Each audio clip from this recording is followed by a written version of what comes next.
Բարև ձեզ, Ազատ ձայն լրատվականի եթերում հայագիտական ձայն Արարատի հաղորդաշարն է։ Խոսելու ենք հնագույն գաղափարագրերի, ժառապատկերների մասին, որոնք հայկական լեռնաշխարհում բազմաթիվ են եւ արտահայտում են մեր նախնիների ապրելակերպը, հոգեվոր, ոգեղեն, մշակութային, ինչպես նաեւ տիեզերական գաղափարները։ Մեր հյուրն է հայագետ Համլետ Մարտիրոսյանը։ Բարև ձեզ, պարոն Մարտիրոսյան։ Ես արդեն իսկ նշեցի, որ խոսելու ենք ժառապատկերների մասին եւ կցանկանայի դուք մի փոքր ներկայացնեիք ժառապատկերների ժամանակագրությունը եւ տարածքները, թե որտեղ են հիմնականում հայտնաբերվում։ Ժայռապատկերները մեր պատմության վերականգնման, մեր պատմության ճշգրտման տեսանկյունից ամենահետաքրքիր հնագիտական նյութերին ճարումը, որ առավել ամբողջական է, երկրորդը շատ հին է եւ երրորդը դա գաղափարագիր գրություններ են, որոնք կարող են որոշակի ինֆորմացիա հաղորդել մեր նախնիների կենցաղի, նրանց ապրելակերպի, նրանց պաշտած աստվածների եւ իհարկե լեզվի մասին, որովհետեւ այդ գիրը գրկանելու համար պիտի օգտագործվի որոշակի լեզու։ Մարդկության պատմությունը պատմաբանները բաժանում են երկու հիմնական տարբերաշրջանի՝ պատմական ժամանակաշրջան եւ նախապատմական։ Պատմական համարվում է այն ժամանակաշրջանը, երբ մարդիկ գիր էին ստեղծել եւ իրենց պատմության որոշ դրվագներ, որոշ արժեքավոր պահեր նրանք գրառում էին եւ այդ շրջանից մեզ էր հասել հավաստի ինֆորմացիա։ Դրա համար էլ այդ ժամանակաշրջանը կոչվում է պատմական։ Հնագույն գրերը համարվում են շումերական սեպագրերը եւ եգիպտական հիերոգլիֆները։ Այդ իսկ պատճառով պատմական ժամանակաշրջանը համարվում է, որ սկսում է մոտավորապես 5000 տարի առաջ։ Դրանից առաջ նախապատմական ժամանակաշրջանն է եւ ժայռապատկերները վերաբերվում են հենց այդ ժամանակաշրջանին։ Երբ որ մենք բացահայտում ենք, որ ժայռապատկերները դրանք գաղափարագիր գրեր են, գաղափարագրության նախնական ձևն է, ծագումը, ապա այդ հետազոտությունները, այսինքն ժայռապատկերների ուսումնասիրումը, նրանց վերծանումը, ընթերցումը հնարավորություն կտա գոնե հայ ժողովրդի պատմության պատմական շրջանը տանել դեպի ավելի ժամանակի ավելի խորքերը։ Ինչ վերաբերում է կոնկրետ ժամանակաշրջանին, թե երբ են փորագրվել ժայռապատկերները, աշխարհում գոյություն չունի մի ամբողջական համակարգ, թվագրման մեթոդիկա, որպեսզի հնարավոր լինի թվագրել ժայռապատկերները։ Թեև ամբողջ աշխարհում մեկ սփռված են այդ ժայռապատկերները։ Ոչ այն քանակի, ոչ այն խտության, որը մենք ունենք Սյունիքում, Սյունիք ասելով ես նկատի ունեմ պատմական Սյունիքը, Սևանալճից մինչև Արաքս, բայց ունեն ընդհանրություններ նշանների Սյունիքի ժայռապատկերների հետ։ Եվ այդ ժայռապատկերները չունեն թվագրման մի որևէ մեթոդ, որովհետև գիտնականները գտնում են, որ հնարավոր չի դրանք թվագրել։ Սակայն փորագրման որակից, փորագրման ձևից ելնելով բոլորը միամուռ նշում են, որ այդ երևույթը, այսինքն ժայռապատկերների փորագրումը հնագույն նրանց տեսակները վերաբերում են վերին 500 դարին, վերին պալեոլիթին։ Սյունիքի ժայռապատկերները հնարավորություն են տալիս ժամանակագրել նրանց փորագրման ժամանակը։ Դրա համար ես ժամանակագրելու համար օգտագործել եմ հենց ժայռապատկերների մեջ առկա տվյալները, որովհետև այդ պատկերագրերի մեջ կան կենդանիների պատկերներ, կան գործիքների պատկերներ, կան զենքերի պատկերներ, եւ երբ որ մենք այդ պատկերները համատում ենք, ասենք կարող են բերել դրանցից մի քանի մեթոդներ։ Առաջինը Սյունիքի ժայռապատկերներում չկա խեցեղենի պատկերներ, այսինքն անոթների, ամանների, կժերի եւ այլն պատկերներ, որոնք պատրաստված լինեն խեցուց, կավից։ Եվ մյուս կողմից հայտնի է, որ հին գրային պատկերագիր համակարգերում եղել են խեցեղենի բազմաթիվ պատկերներ, որոնք օգտագործվել են որպես գաղափարագրեր։ Դրանք եղել է եւ շումերական պատկերագրության մեջ, եւ եգիպտական հիերոգլիֆներում հարյուրավոր անոթների պատկերներ կան որպես գաղափարագրեր, դրանք եղել են խեթական պատկերագրության, հիերոգլիֆիկ գրության մեջ, եւ պետք է ենթադրել, որ պիտի լիներ նաեւ Սյունիքում։ Սակայն Սյունիքում այդ պատկերները չկան։ Մյուս կողմից հնագիտությունը մեզ ասում է, որ խեցեղենը Այսինքն խեցեղեն առարկաների պատրաստումը սկսում է մոտավորապես 9000 տարի առաջ։ Եվ եթե Սյունիքի ժայռապատկերներում բացակայում է խեցեղենը, ապա պիտի ենթադրել, որ նրանք փորագրվել են դրանից առաջ, մինչև խեցեղենի հայտնագործումը։ Հայտնի է, որ մոտավորապես 10-11-12 տարի առաջ երկրի վրայից վերացել են շատ խոշոր կենդանատեսակներ։ Ենթադրում է, որ դա երկրի վրա եղել է ինչ-որ մի կատաստրոֆիկ պրոցես, որի արդյունքում այդ կենդանիները վերացել են։ Մենք Սյունիքի ժայռապատկերներում ունենք նման կենդանիների պատկերներ, ռնգեղջյուրը, գիգանտ եղջերուն, նախափիղը, ընձուղ եւ այլ նման կենդանիներ, որոնք մոտ 11-12 տարի առաջ վերացել են։ Եթե ժայռապատկեր փորագրողը փորագրել է այդ կենդանուն, ապա նա պիտի փորագրեր այդ կենդանու գոյության ժամանակ։ Ուրեմն ժայռապատկերները ամենայն դեպս այդ կենդանիների ներկայությամբ պիտի փորագրվեին առնվազն 11-12 տարի առաջ կամ դրանից առաջ։ Ժայռապատկերներում կան բազմաթիվ նավերի ու նավակների պատկերներ, ընդ որում այդ պատկերները ամբողջությամբ կրկնում են հին եգիպտական, ասենք 6-7-րդ հազարամյակի եւ շումերական նավերի պատկերները, եւ այդ նավերը պատկերված են ծովի մակարդակից 2000-ից 3000 մետր, 3500 մետր բարձրությունների վրա։ Սիսիանի իջվածքը եղել է ջրի տակ, եւ երկրաբանները դա կոչում են անգեղակոթի ծով։ Դա Սյունիքի համար կարծես ոնց որ մի ներքին ծով լինի։ Նույն երկրաբանները նշում են, որ այդ նույն ժամանակահատվածում ծովի հատաբանը ջրի տակ են եղել նաեւ Շիրակի սարահարթը, Արարատյան դաշտը, Նախիջևանի դաշտը, որոնք երկրաբանները հիմնավորում են այդ նստվածքներով, որոնք մնացել են այդ լճերի վերացումից հետո։ Այդ նույն ժամանակահատվածում Կասպից ծովի ջրերը բարձրացել են եւ հասել մինչեւ Լեռնային Ղարաբաղի մատույցները։ Այսօրվա մակարդակը Կասպից ծովի համաշխարհային օվկիանոսի մակարդակից մոտավորապես 25-26 մետր ցածր է։ Սյունիքը եւ Ղարաբաղը երեք կողմից շրջապատված էին ջրով եւ միայն հյուսիսային կողմից Գուգարք աշխարհի կողմից դրանք ունեին ցամաքային կապ արտաքին աշխարհի հետ։ Եվ դրանք խոշոր ջրային ավազաններ էին, որտեղ նրանք կարող էին նավարկել այն նավերով, որոնք իրենք կառուցել եւ պատկերել են ժայռերի վրա։ Իսկ այդ ծովերը վերացել են մոտավորապես էլի 10-12 տարի առաջ, այդ ջրային ավազանները։ Այսինքն նորից մենք կարող ենք պնդել, որ ժայռապատկերները փորագրվել են 10-11 տարուց այն կողմ։ Կարծում եմ այսքանը բավական է պատկերացում կազմելու համար, որ ժայռապատկերները,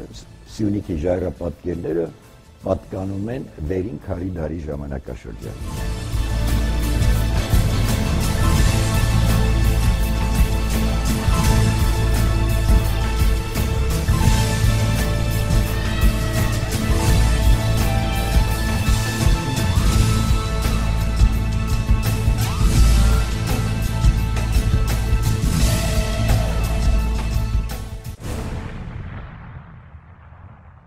Խոսենք նաև, թե ինչպիսի ժայռապատկերներ են ավելի շատ ակա մեր այդ ժայռապատկերների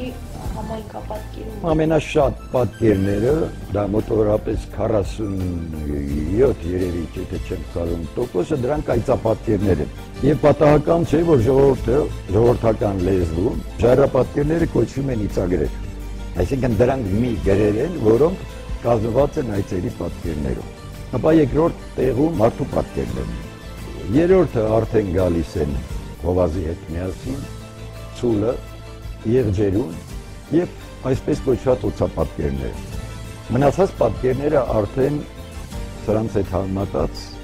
ավելի քիչ են։ Տեսնում ենք նաեւ այն հիմնավորումը, թե ինչու այծապատկերները, առյուծի պատկերները, ցուլի պատկերները ավելի շատ լինեին մյուս կենդանապատկերների։ Այդ վիշալ կենդանապատկերներով գաղափարագրվել են Սյունիքի բնիկների դիցաբանական պատկերացումները, նրանց աստվածների անունները, մականունները, էությունները, ֆունկցիոնալ գործունեության ասպարեզները, այդ կենդանակերպերն են, որ ներկայացրել են նրանց հիմնական աստվածները։ Նախ այծի անվանման մասին։ Հայերենում այծը ունի 30-ից ավել անվանումներ։ Ուրիշ ոչ մի կենդանի այդքան շատ անվանում չունի։ Եվ եթե մենք այծի ամեն մի անունով համանունության սկզբունքով գաղափարագրենք որևէ բառ, որոշակի իմաստ արտահայտող, ապա այծի պատկերով առնվազն 30 եւ ավելի վերացական իմաստ արտահայտող բառեր կարող են գաղափարագրել։ Եթե ուզում ենք մի վերացական բառ գրել, որովհետեւ գաղափարագրել նշանակում է որոշակի բառ գրել եւ այդ բառը հնչեցնել։ Օրինակ մենք ուզում ենք գրել Աստված բառը, գաղափարագրել Աստված բառը։ Դա կարող ենք անել այծի պատկերով, ելնելով նրանից, որ համանուն են այծի անվանումներից մեկը եւ Աստված նշանակող մի որևէ բառ հայերեն։ Իսկ այդ բառերն են այծի դիգ անվանումը, որից ունենք տիկ, բոլորին հայտնի է հեղուկյամանը մորթուց պատրաստվող, եւ հայերենում ունենք դիկ, Աստված, որ հայերենում միշտ այդ քն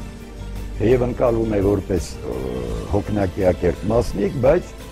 դիկ բառը հայերենում միշտ օգտագործվել է եւ եզակի եւ հոգնակի ձևերով։ Եթե պատկերացնեք այծի պատկերը, ասեք սա մեջքն է այծի, սա էլ իր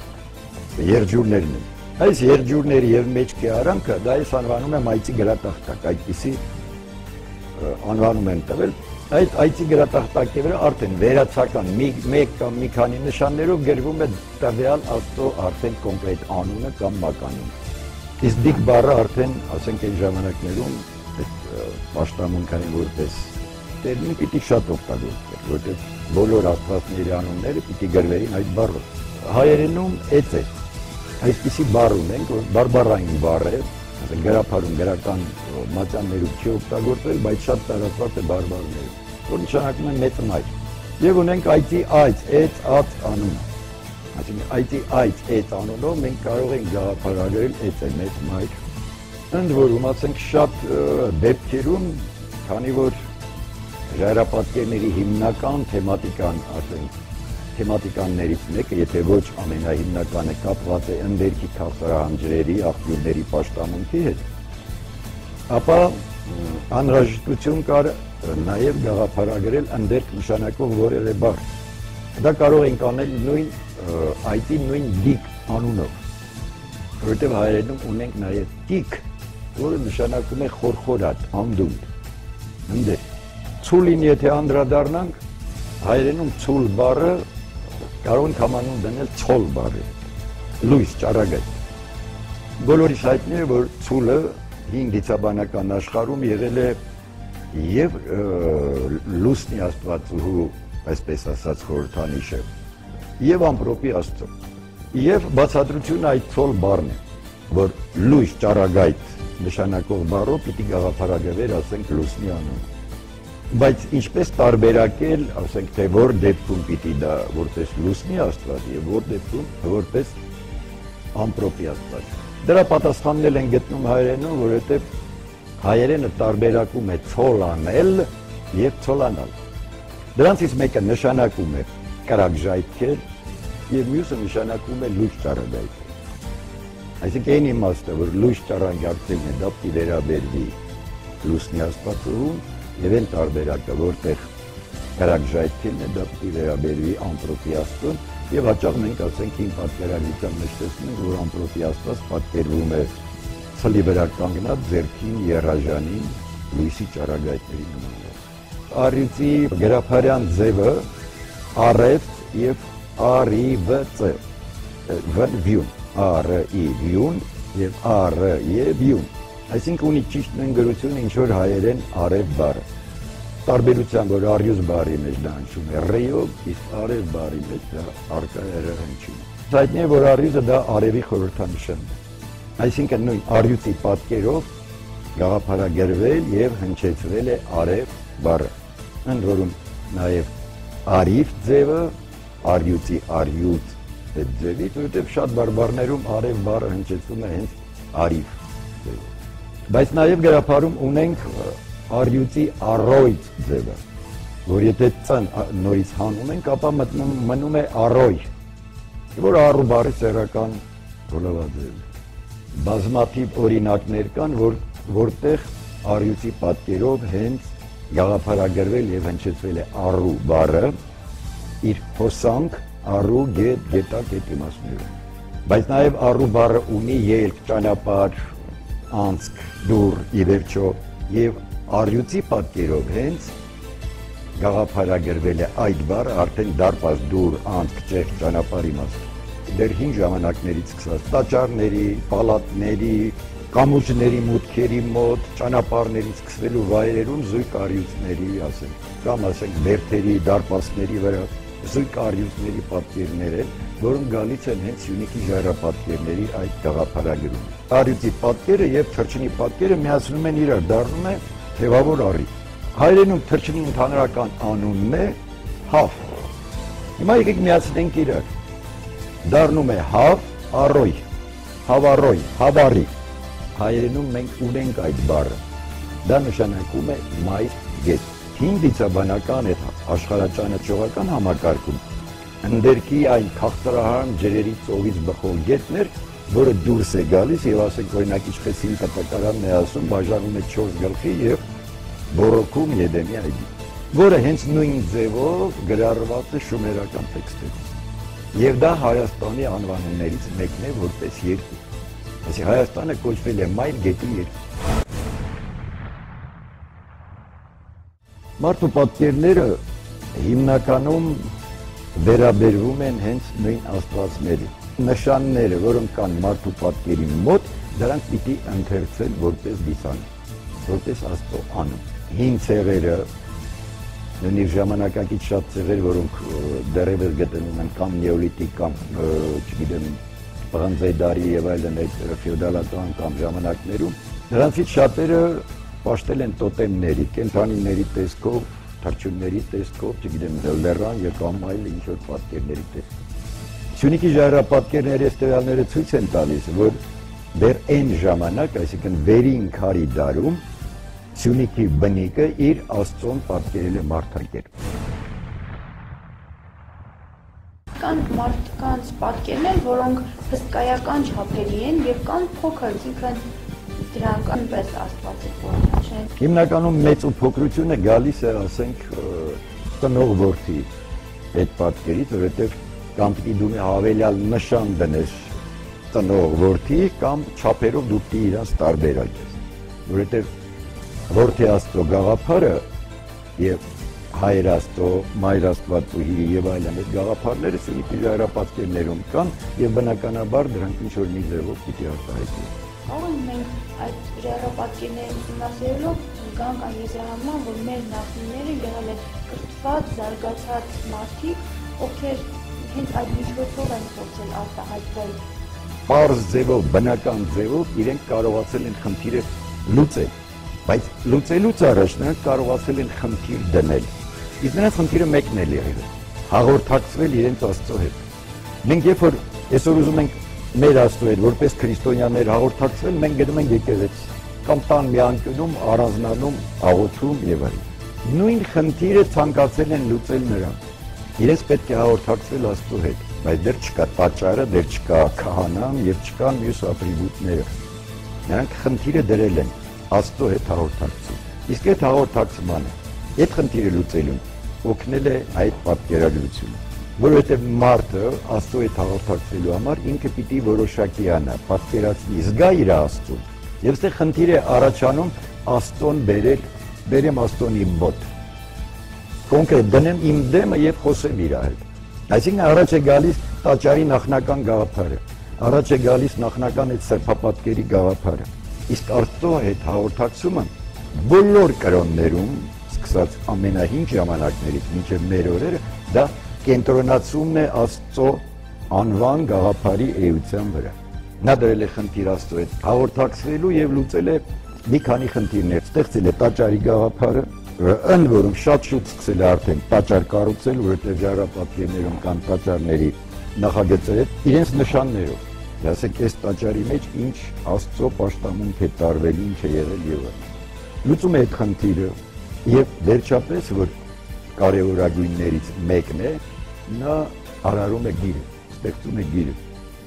Որտեղ այդ պատկերագրությունը հազարամյակներ անց նոր պիտի վերափոխվեն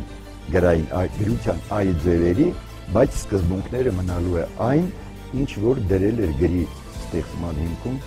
Սյունիքի բնիկը։ Սիրելիներս, այսօր այսքանը, Ազատ ձայն լրատվականի եթերում հիշեցնեմ, որ Ձայն Արարատի հայագիտական հաղորդաշարն էր եւ մեր հյուրն էր հայագետ Համլետ Մարտիրոսյանը։ Ստեսություն կհանդիպենք հաջորդ հաղորդման։